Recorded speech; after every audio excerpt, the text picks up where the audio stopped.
باب ما جاء ويل للعقاب من النار. د حدیث مبارک ټوکرای راواخسته خو عنوان د حدیث ورنکو. حضرت پیغمبر صلی الله علیه وسلم یو ورځ ویلې ویل د پوندو ته د اور د جهنم نه، ویل هلاکت ته ویل کیږي، ویل وادي فی جهنم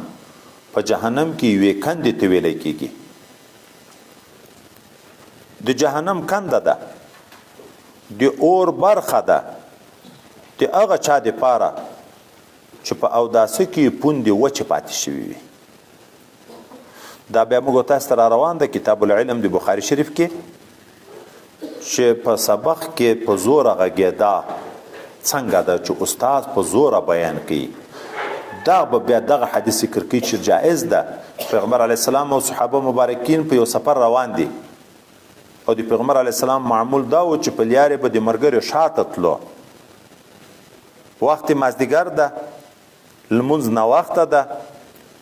اوبه خو عربو کې هر ځای کې نه وي، یو چینه یې پیدا کړه اوبو باندې لګیا شو په اوداسه تلېوار کوي په اوداسو کې. او دا چې د پښو مزل وي پښې سپیرې وي په ګردو باندې چې پښه پرېمینځي کوم ځای چې وشف کې پاتې وي د لارې نه لیدی کېږي. چې حضور اقدس صلی الله علیه وسلم راورسېدو هلته چې څوک په اوداسو لګیا دي د یو چا په پونده کې وچ ځای ولید، نو یو وار یا دوه وارې په زور دا وویلې ویل للعقاب من النار، ویل للعقاب من النار. دغه پوندې چې وچې پاتې شوې په اوداسه کې دا به په اور د جهنم باندې سوځي. اوس د دغه حدیث مبارک فقه دا معنی حکم مستنبطه چې علماو اجتهاد کړی ده پکې د دغه نه دا معلومیږي چې د پښې وظیفه غسل د مسح نه ده. په دې کې چې په اوداسه کې دا څلور اندامونه چې قرآن عظیم شان کې ذکر شوي دي، د مخ پرېمینځل اتفاقي، د لاسو پرېمینځل اتفاقي، د سر مسح اتفاقي، خو د پښو په باب کې اختلاف ده. په شیعاګانو کې یوه ډله امامیه هغه دا وایي چې د پښو وظیفه هم د سر په شکل مسح ده. فرض دا ده چې مسح به کوې، مینځل نشته، فرض دا ده چې مسح به کوې. او اهل سنت والجماعت ټول ائمه په دې وایي چې نه، د پښو وظیفه هم غسل ده، پرېمینځل دي، مسح کول نه. اوس دغه اقوال اختلاف ولې راغلی چې څوک وظیفه غسل بولي، څوک مسح بولي. اصل قرآن عظیم شان کې چې د اوداسه په باب کې کوم آیت مبارکه راغلی هلته دوه خله قرائت راغلی دي. فاغسلوا وجوهکم و ایدیکم، ګورې دا منصوب دي خو مفعول دي د فاغسلو دپاره، وامسحوا برؤوسکم و ارجلکم و ارجلکم. دغه ځای کې قراتونه دوه راغلي دي. اوس که و ارجلکم شي منصوب نصب په څه لحاظ ده، که و ارجلکم شي مجرور جر په څه لحاظ ده. امامیه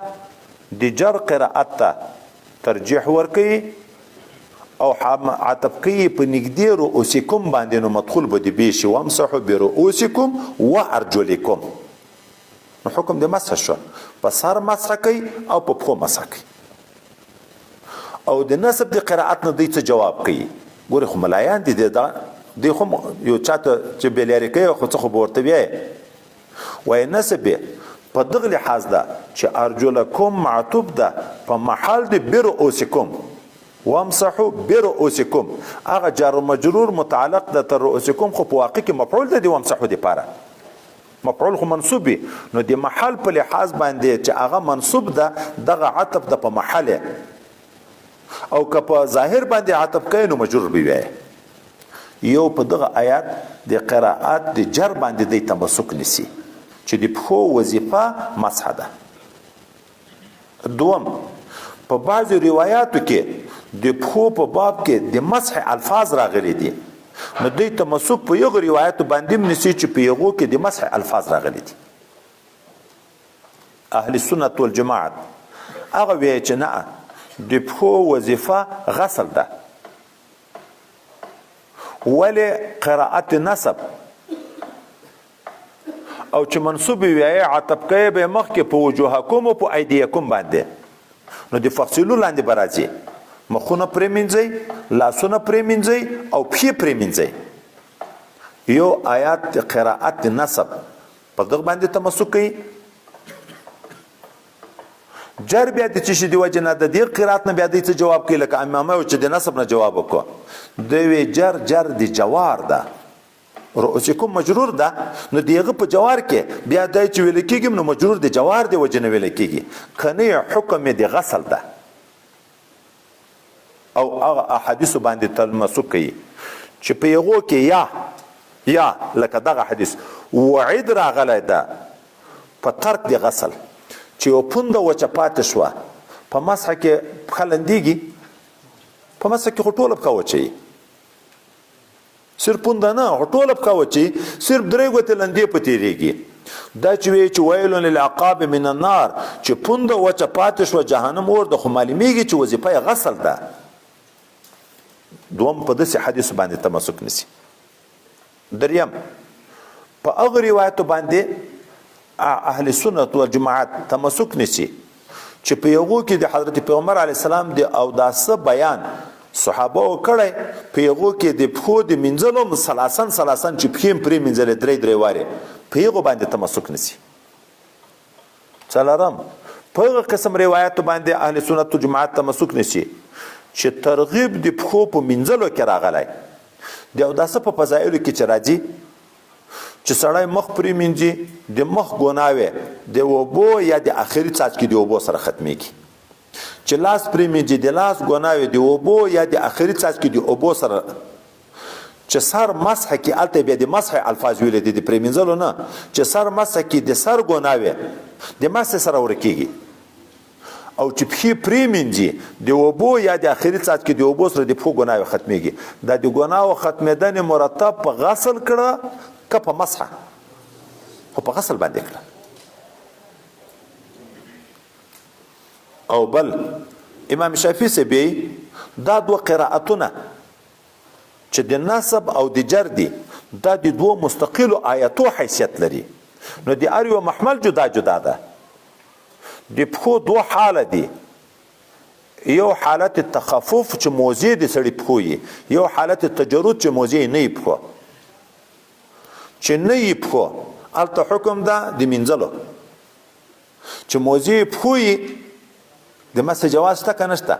هلته بیا به په عمل په جر باندې وکړي چې په موضوع باندې مسح وکړي. نو تعرض به هم نه راځي، په دواړو قسمه روایاتو باندې به هم عمل راشي. خو د پښو حالات وشوه که د تجرد حال و چې موضع یا جراب یې شی نه و هلته مینځل دي، او که موضع وي بیا هلته مسح کول دي. او بل هغه حدیث مبارک ته وګورو چې د یو صحابي په پښه کې د نوک غوندې ځای د ظفر د نوک غوندې ځای وچ پاتې و، پیغمبر علیه السلام حکم د اعادې ورته وکړه. دا چې اودس نور ټول مکمل ده او په پښه کې د نوک غوندې ځای وچ پاتې شوی، لمونځ صحابي کړی بیرته د اعادې حکم بیرته د سره لمونځ راوګرځوه، لمونځ نه ده صحیح شوی. ولې اودس نه ده صحیح، په پښه کې د نوک غوندې ځای وچ پاتې ده، نوک نه چې د ویښته غوندې ځای په پښه په لاس په مخ کې وچ پاتې شي او دا صحیح کېږي، خو ځای پاتې شو فرض پاتې شو. نو دغه ټول دلایل د اهل سنت والجماعت په دې دي چې د پښو وظیفه غسل ده، مسح نه ده. او دغه خبره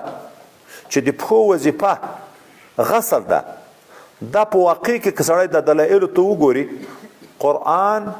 حدیث، اجماع، قیاس، څلور سره دلایل په دې باندې دي چې د پښو وظیفه غسل ده. قرآن هغه قرائت چې د نسب ده، خو پرېمینځئ پښې پرېمینځئ. حدیث موږ او تاسو دغه ویل للعقاب او یا هغه د اعادې چې د ظفر غوندې ځای پاتې د بیرته یې راوګرځوه، یا هغه فضایل چې د پښو په مینځلو کې کوم ثواب ذکر ده، دا احادیث دي. اجماع حضرت عطا وی چې د پښو وظیفه غسل ده، ما یو صحابي هم نه دی لیدلی چې هغه د په پښو باندې مسح کړي. یو مم نه د لیدلی نو خو ټولو صحابه او عمل د پښو د پرېمینځلو اجماع په دې باندې ده او قیاس هم دغه وي دغه د حدیث نه د قیاس استنباط کوي چې ویل چې ذکر کیږي د یو پوندې پوست ځای پاتې کېدن خو هغه دلیل دا ده چې د پښې وظیفه غسل ده که مسح وایي په مسح کې خو استیعاب د محل نه وي ټوله پښه لندېږي نه نو په قرآن په حدیث په اجماع او په قیاس باندې دا ثابته ده چې د پښو وظیفه غسل ده د دغه وجه نه منهاج په احتیاط یوه خبره کړې ده نورې ذاتي پرېښې ده څېړلې نه ده مسله د تکفیر د رافضه وه چې دوی کافران دي که نه دو قول دي د اهل سنت والجماعت په دې کې خو صحیح قول د تکفیر ده ګوري دا خو ضروري خبره شو چې یو شی په قرآن ثابت وي دغه نه چې څوک انکار کوي د ضروریاتو د دین نه انکار کفر ده که نه ده نور ځایونه خپل دي نور دلایل خپل دي خو د دغه ځای نه هم دلته دومره لنډه خبره ذکر کړې ده چې مسله د تکفیر د رافضیه وه په یغ کې دوه قول دي مختار قول د تکفیر ده ولې د قرآن د حدیث د اجماع د قیاس نه چې په دا یوه مسله کې دی اختلاف کوي خو د ضروریاتو د دین نه انکار راغی نور بحثونه په خپل ځای کې دي باب ما جاء في الوضوء مرة وبه قال حدثنا ابو كريب وحماد بن قتيبة قالوا حدثنا وكيع عن سفيان وحدثنا محمد بن بشار قال حدثنا يحيى بن سعيد قال حدثنا سفيان عن زيد بن اسلم عن عطاء بن يسار عن ابن عباس رضي الله عنهما ان النبي صلى الله عليه وسلم توضا مرة وفي الباب عن عمر وجابر بن بريدة وفي رافع وابن فاكهه رضي الله عنهم قال ابو عيسى حديث ابن عباس رضي الله عنهما احسن شيء في هذا الباب وسحر وروى رشدين بن سعد وغيره هذا الحديث عن الضحاك بن شرحبيل عن الزحاك بن شرحبيل عن زيد بن اسلم عن النبي عن عمر بن الخطاب عن عمر بن الخطاب رضي الله عنه ان النبي صلى الله عليه وسلم توضا مرة وليس هذا بشيء والصحيح ما رواه ابن العجلان وهشام بن سعد وسفيان الثوري وعبد العزيز بن محمد عن زيد بن اسلم عن عطاء بن يسار عن ابن عباس رضي الله عنهما عن النبي صلى الله عليه وسلم. روایت کې دوه قسمه ځای چې راغی یو ځای کې مسند د حضرت عمر فاروق شو په بل ځای کې د ابن عباس دای دغه ترجیح ورکړي چې دا اصلي روایت ابن عباس نه ثابت ده د حضرت عمر نه چې نبی علیه السلام او داسې یو وارې کړی دا باب دا دوم باب دا دریم باب دا څلورم باب دا خاص اختلاف نشته کې بحث نشته کې لاند اسانه تعبیر په ټولو کې ذاتي یوه خبره ده د اندامو منزل یو وار بالاستيعاب دغه ځای ته چې پامي بالاستيعاب پرې منزل یو وارې خو چې ټول محل لوند شي په ټول محل اوبه تیر شي دا فرض دي د مخ منزل د لاسو منزل د پښو منزل چې په اوداسه کې د درې اندامو منزل دي یو وارې منزل بالاستيعاب چې کامل محل ټول لوند شي دا فرض دو وارې پرې منزل بهتر درې وارې پرې منزل تر یو ډیر بهتر فاضل او افضل ځکه درې وارې سنت دي یو وارې ټول اندامونه یو وارې پرې منزل یو صورت دوم ټول اندامونه دو وارې منزل دریم ټول اندامونه درې وارې منزل په دغو دریو کې دا یو ادنا مقام ده د فرضیت دا بل متوسط مقام ده تر هغه نه افضل دا بل اعلی مقام ده چې افضل چې هغه سنت طریقه ده چې درې وارې دا د دغو دریو بابو خلاص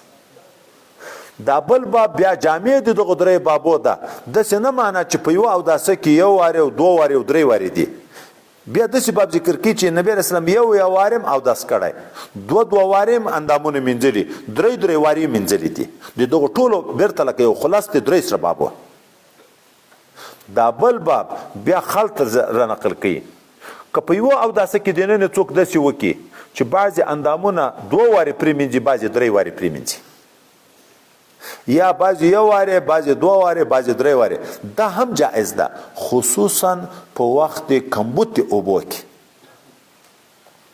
اوس ګوره سړی په بدنۍ کې اوبه دي د خیال کم ورغلی نو مخکې دوه وارې پرې مینځو لاسونه یې دوه وارې پرې مینځل خو چې د سر مسح یې وکړه پښې چې مینځي اوبو ورته ډېرې ولده شوې چې په دوه وارو باندې نه خلاصېږي پښې بیا درې وارې پرې مینځلې پښې بیا درې وارې پرې مینځلې نو یو وارې دوه وارې درې وارې د نن د ضرورت په بنیاد خلطیت هم کوی شي چې بعضې اندامونه یو وارې پرې مینځي بعضې دوه بعضې درې د اوبو د قلت د وجې نه نو دا هم جایز ده او مخکې د قیاس خبر را پیاد شوه د سر مسحه پښې په هغه مه قیاس کوه پښې خو خاورې ته نږدې دي خو تلویز پکې راځي د پښو غسل سر خو لرې ده هلته مسحه هغه د ثبوت چې د قیاس نه وه اوس نو په دغه ځای کې ما مطلب ده چې دا اوس په مخ مینځلو کې څوک ډېره مبالغه ونه کړي په لاس کې ونه کړي خو په پښو کې طبعا خاورې مې پکې نو مخکې دوه وارې پرې مینځو لاسې دوه وارې پرې مینځو پښې درې وارې پرې مینځلې دا هم روا دا د رواتوب مسلونه شوه بل باب وضوء رسول الله صلی الله علیه وسلم کیف کان هغه بیا د سنت طریقې بیان کوي عام عادت څنګه و کله خو یو وارې اندامونه مینځلې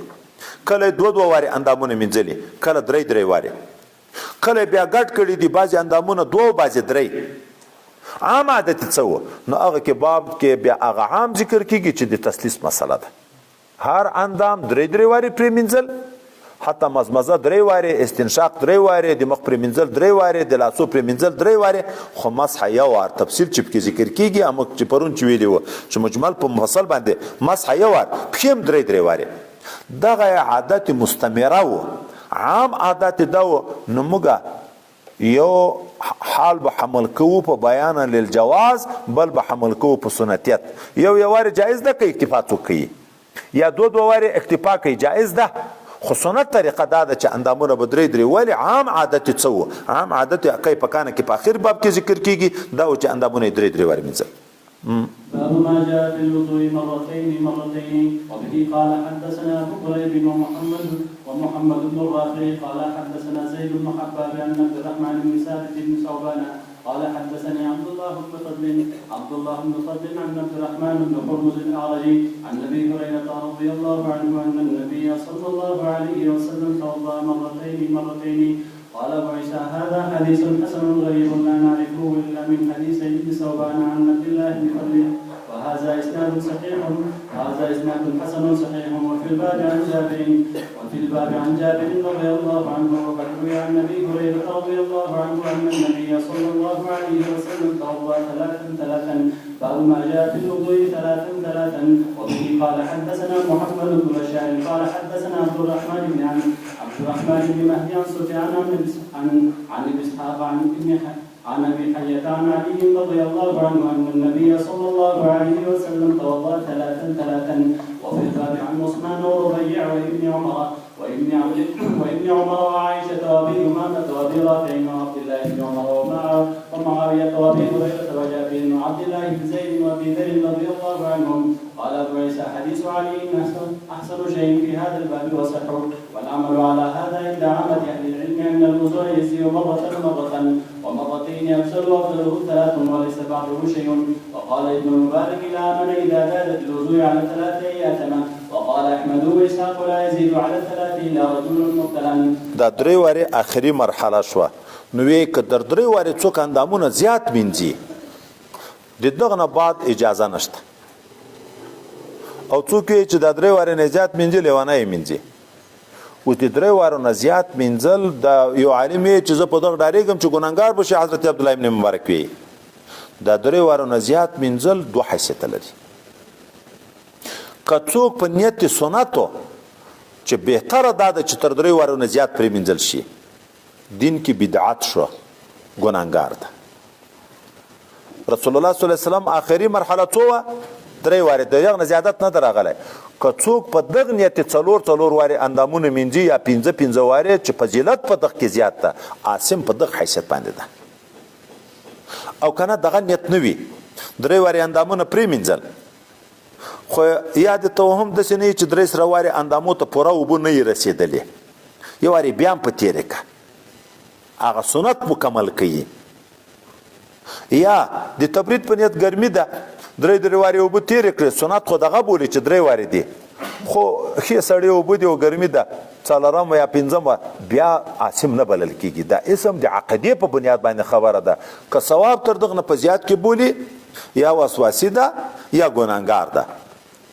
او کنه ثواب په دغه درې کې بولی، سنت طریقه دغه درې واری بولی، خو د بل هغه د لپاره د استيعاب د لپاره چې کله کېدی شي او د درې وارو کې سم نه رسیدلی او یا د تبرید په حیثیت بیا پروا نه لري. باب ما جاء في الوضوء مرة ومرتين وثلاثا. وبه قال حدثنا اسماعيل بن موسى الفزاري قال حدثنا شريك عن ثابت بن ابي سفية قال قلت لابي جعفر حدثك جابر رضي الله عنه ان النبي صلى الله عليه وسلم توضا مرة ومرتين وثلاثا قال نعم. قال ابو عيسى وروى وكيع هذا الحديث عن ثابت بن ابي سفية قال قلت لابي جعفر حدثك جابر رضي الله عنه ان النبي صلى الله عليه وسلم توضا مرة قال نعم. قال حدثنا بذلك هناد وقتيبة قال حدثنا وكيع عن ثابت وهذا صح من حديث شريك لأنه قد روي من غير وجه. هذا عن ثابت نحو رواية وكيع وشريك كثير الغلط. وثابت بن أبي سفية هو حمزة الثمالي وأبو حمزة الثمالي. باب في من توضأ بعض وضوئه مرتين وبعضه ثلاثا. وبه قال حدثنا ابن أبي عمر قال حدثنا سفيان بن عيينة عن عبد بن يحيى عن النبي عن عبد الله بن زيد رضي الله عنه أن النبي صلى الله عليه وسلم توضأ فغسل وجهه ثلاثا وغسل يديه مرتين ومسح برأسه وغسل رجليه. قال أبو عيسى هذا حديث حسن صحيح. وقد ذكر في غير حديث أن النبي صلى الله عليه وسلم توضأ بعد وضوئه مرة وبعده ثلاثا. وقد رخص بعض أهل العلم في ذلك، لم يروا بأسا أن يتوضأ الرجل بعد وضوئه ثلاثا وبعده مرتين أو مرة. باب في وضوء النبي صلى الله عليه وسلم كيف كان. وبه قال حدثنا قتيبة وحناد قال حدثنا ابو الاحوص عن ابي اسحاق عن ابي حية رضي الله عنها قال رأيت عليا رضي الله عنه توضأ فغسل كفيه حتى انقاهما ثم مضمض ثلاثا واستنشق ثلاثا وغسل وجهه ثلاثا وذراعيه ثلاثا ومسح برأسه مرة ثم غسل قدميه للكعبين ثم قام فأخذ فضل طهوره فشربه وهو قائم ثم قال أحببت أن أريكم كيف كان طهور رسول الله صلى الله عليه وسلم. وفي الباب عن عثمان وعبد الله بن زيد وابن عباس وعبد الله بن عمرو وعائشة ورقيع وعبد الله بن ويس رضي الله عنهم. وبه قال حدثنا قتيبة وحناد قال حدثنا ابو الاحوص عن ابي اسحاق عن ابي خير ذكر عن علي مثل حديث ابي حية الا ان عبد خير قال كان إذا فرغ من طهوره أخذ من فضل طهوره بكفه فشربه. قال أبو عيسى حديث علي رواه أبو إسحاق الحمداني عن أبي حية وعبد خير وحارس عن علي وقد رواه زائدة بن قدامة وغير واحد من خالد بن علقمة عن أبي خير عن علي حديث الوضوء بالطول وهذا حديث حسن صحيح. وروى شعبة هذا الحديث عن خالد بن علقمة فأخطأ في اسمه واسم أبيه فقال مالك بن عرفة وروي عن أبي عوانة عن خالد بن علقمة عن أبي خير عن علي وروي عن مالك بن عرفة مثل رواية شعبة وصحيح خالد بن علقمة. او داس د پیغمبر علیه الصلاۃ والسلام چې څنګه و مخکې ماده ویلې چې دایمي حالت ذکر کې عن ابي حیاته رضی الله تعالی عنه د ابینا د حیاتنا نه ابي رضی الله تعالی عنه ما ولید حضرت علی کرم الله وجهه او داس وکړو لا سنه اول پرې منځل چې خې صفا کړه مګو تاسو ویلو مسنون طریقه ده د ترویغه پورې به اول لا سنه منځي خلال د ګوتو تشبیک بم کې کوي بیا مزمزه درې واره وکړه استنشاق درې واره وکړه مخ درې واره پرې منځو څنګه درې واره پرې منځل په سر مسح یو واره وکړه بیا قدمین پرې منځل ال الكعبین ادغ زینم هغه آیات مبارکه چې فاغسلوا وجوهکم وايديکم الى المرافق وامسحوا برؤوسکم وارجلکم الى الكعبین غایه اتم ذکر کړي دغه غایه نم د معلومیږي چې د پیو وظیفه غسل ده لکه د مرفقینو کې ال الغایه ذکر ده په مسح کې نه د ذکر شوی د سر التم ذکر شوی ده تر کعبین پورې بیا لګو بر واخسته په ولاړی وچکلې او بیا ویل حضرت علی کرم الله وجهه ما دا خوخه غنله چې زه د تاسې د وړاندې مې چې د اودس کوو ضرورت مې یعنې نه و اوداسه ته، خو دا مې خوښه ګڼله چې تاسو ته د پیغمبر علیه صلات وسلام هغه سنت طریقه در ووینم چې پیغمبر علیه السلام اودس په کوم کیفیت باندې کوه. پرون کابل ورځ موږ تاسو ویلې چې ګوره د امیر د مسلمانانو حکم ده، ذمهواري ده چې د قوم دپاره به ناصح وي، خیرخواه وي. که غشیانو دوکه یې وکړه ځای به جهنم وي. مسلم کې موږ تاسو ته را روان ده. لوی نصیحت وای دا ده چې په دین پوه کړي. لوی خیرخواهي تر ټولو نه اول دا ده چې په دین پوه کړي. حضرت عمر فاروق رضی الله تعالی عنہ به چې امیران لېږل یوه طرف ته بل طرف ته، اول به دا ورته ویل د تاسو په ټولو خدماتو کې مهم خدمت ماته دا ده چې لمونځ به په خپل وخت کې ادا کوئ، په لمانځه کې به کمزوري نه راولئ. ولې که تاسو د لمانځه اهتمام ونه کړو، د الله تعالی حکم نه کو په ځای، نو ما په حکم به تا باندې څه اعتماد راشي؟ ما حکم به بیا څنګه ومنئ؟ دا دینداری دلیل د امانتداري ده. که په شریعت پایبند وي نو خو د خدای نه ډارېږي. چې څوک د خدای نه ډارېږي بیا په مالو د غنیمتو کې یا بیت المال کې خیانتونه کوي، خو چې کوي د دغه وجې نه کوي چې د الله نه ډارېږي. او علامه یې څه ده؟ د خولې دعوا نه، د عمل جامه. که څوک د لمانځه پایبند، د روژې پایبند، د عباداتو پایبند وي، نو معلومیږي چې دا انسان د خدای پاک نه ډارېږي. چې د خدای پاک نه ډارېږي بیا د بنده حق هم نه ضایع کوي. چا څلورو ښځې څلورو په نیتو باندې کېږي، دینداره ښځه وکړه. ولې وایي دینداره ښځه چې د الله نه ډارېږي بیا د تا حق هم نه ضایع کوي. خور ولور چې ورکوي نیک سړي ته یې ورکړه. ولې نیک سړی چې د الله نه ډارېږي د تا په خور ولور به هم ظلم نه کوي.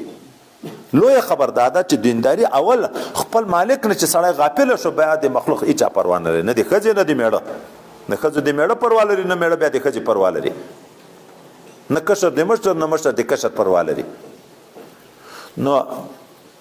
بیا هغه اودس وروخو، بیا یو موټی اوبه راواخیستې. پرون مې په دغه کې مسله کړې وه چې اوبه په ولاړې چکل، بیا به زمزم و د دغه اوداسه د اوبو څوک یې چې دا خاصه د دی ده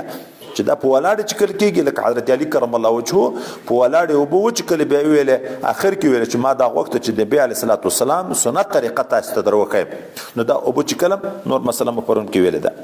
باب في النسخ بعد الوضوء. وبه قال حدثنا نصر بن علي واحمد بن ابي عبيد الله السلمي البصري قال حدثنا ابو قتيبة سلم بن قتيبة عن الحسن بن علي الحاشمي عن عبد الرحمن عن ابي هريرة رضي الله عنه ان النبي صلى الله عليه وسلم قال: جاءني جبريل فقال: يا محمد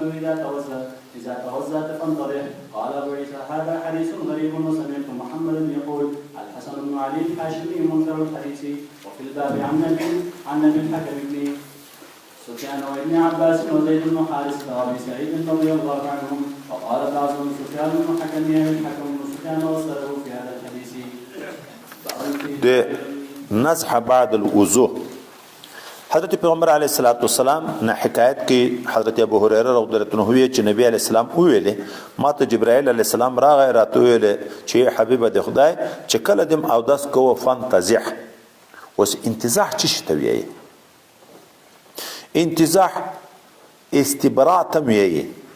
موږ تاسو وی د اودس وچول چې بول ترڅو نه یو ختم شوی اودس روا کیږي، نو یا دا معنا ده فانتزح استبراء کامله وک کم از کم وای بنتر 3 مراتين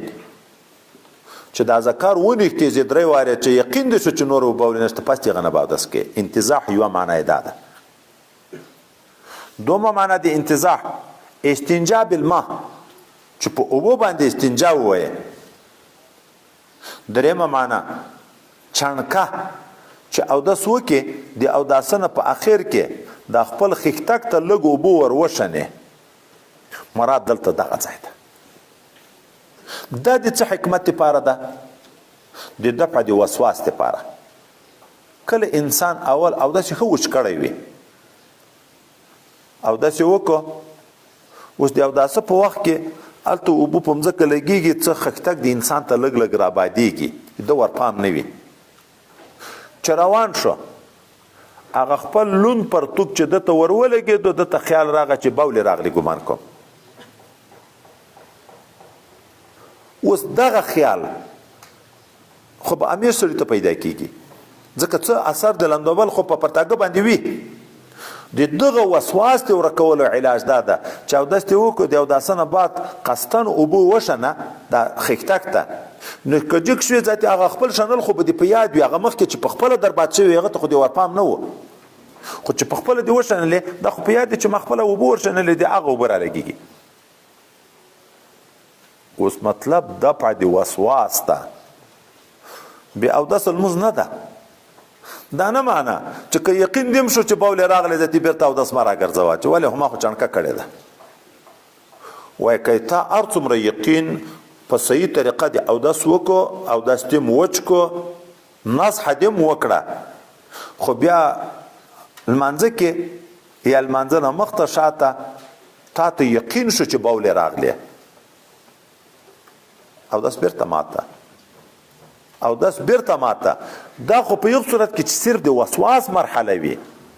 یقین خو په دغه باندې نه دفع کېږي چې یقین شو چې اودس مات شو حتی خو به ذاتي بیرته د سر اودس فرض ده چې اودس پکې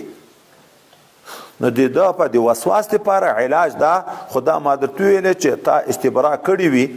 اودس په صحیح طریقه کړی اودس وچ کړی خو بیا هم دغه څاڅکو د رالوېدلو نه کله بعضې انسانانو ته وسواس پیدا کېږي چې داسې نه چې دا لندبل د بولو وي نو هغه علاج دا ده کنی چې یو وار یقین شو چې راغله بولې بیا خو اودس مات ته په دغه چڼکه باندې دفاع نه کېږي بیا به بېرته ځي اودس وکړي